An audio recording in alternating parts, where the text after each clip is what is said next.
Morning, ABEC community. Happy Tuesday, May 5th. It is National Teacher Appreciation Day and our first day back from break, so it's a great day to celebrate and welcome students back to our distant learning environment, and hopefully students come and engage, and should be a great day. I just wanted to start with a thank you to educators on this day, and thank you for the engagement in the PD days.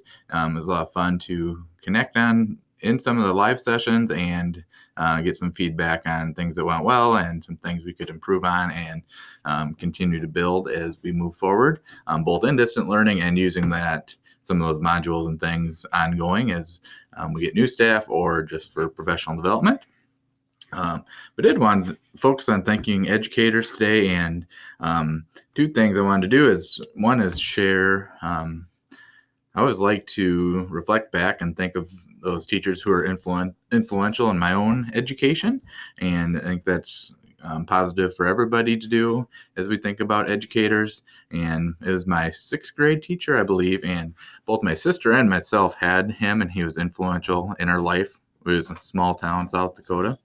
And for my sister, it was her anxiety and perfectionism. And he was he's one of those teachers that really made everybody feel super important. And everybody, he also looked out for that underdog. So he really felt student leadership was important to him, and then looking out for that underdog, I'd say, is kind of his mindset, and then also some engaging education.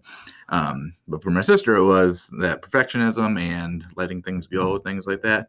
And for me, which fits into this thank you, was my handwriting. So sixth grade, I was still maybe better at handwriting than I am now, actually, but still just struggling with it. My mom, every night, I'd have these handwriting packets, and you didn't eat, you didn't do chores, you didn't do anything until that was done. She was committed that I was getting better at handwriting.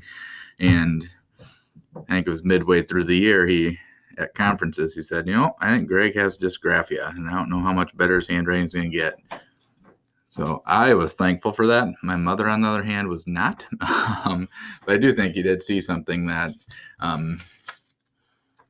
could have been helpful. Was that one story a little bit funny, but also helpful in understanding disabilities and the work we do with students and seeing their strengths. And so I think of that as, I know handwriting's not my strength, but hopefully I'm using my other strengths to make up for that.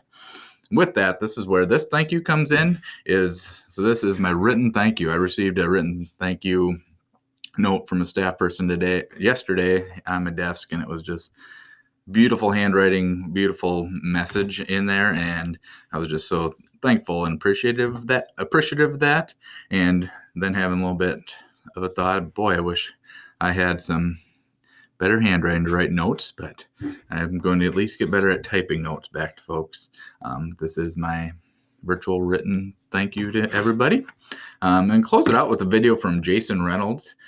He wrote with Ibram Kendai, book Stamped. So this book is written more for anybody. It's a wonderful history of racism in the United States, and it's written more at the adolescents. Jason Reynolds is an amazing adolescent author, and he has lots of tools on Twitter right now as well, and I'm sure online if you just Google his name.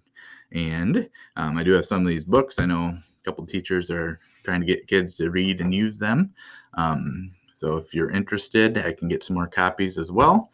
And with that, I'm going to switch it over to that video. So I apologize for this pause, but that will be the end of this video. And I'm going to kick it off with Mr. Jason Reynolds. Have a great day.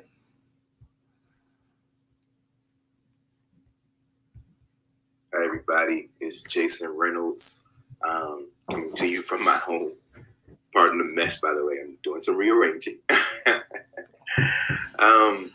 You know what? When I was a kid, my father, he used to say, if you're going to give, you have to know that it's not a sacrifice if you give away the things that you don't want. It's only a sacrifice if you give away the things that you do. Teachers, I want you all to know that we know that you give away things that you need, that you do want, like your time, like your energy, like sleep. Um, uh, Sometimes even having to give up some of your confidence as you fight an uphill battle during this time. And so I want to say to you, we appreciate you. We love you. Thank you for what you do. Please keep fighting the good fight, because if you don't, we are doomed. We need you to keep fighting. We need you to hold on. There are people out there who love you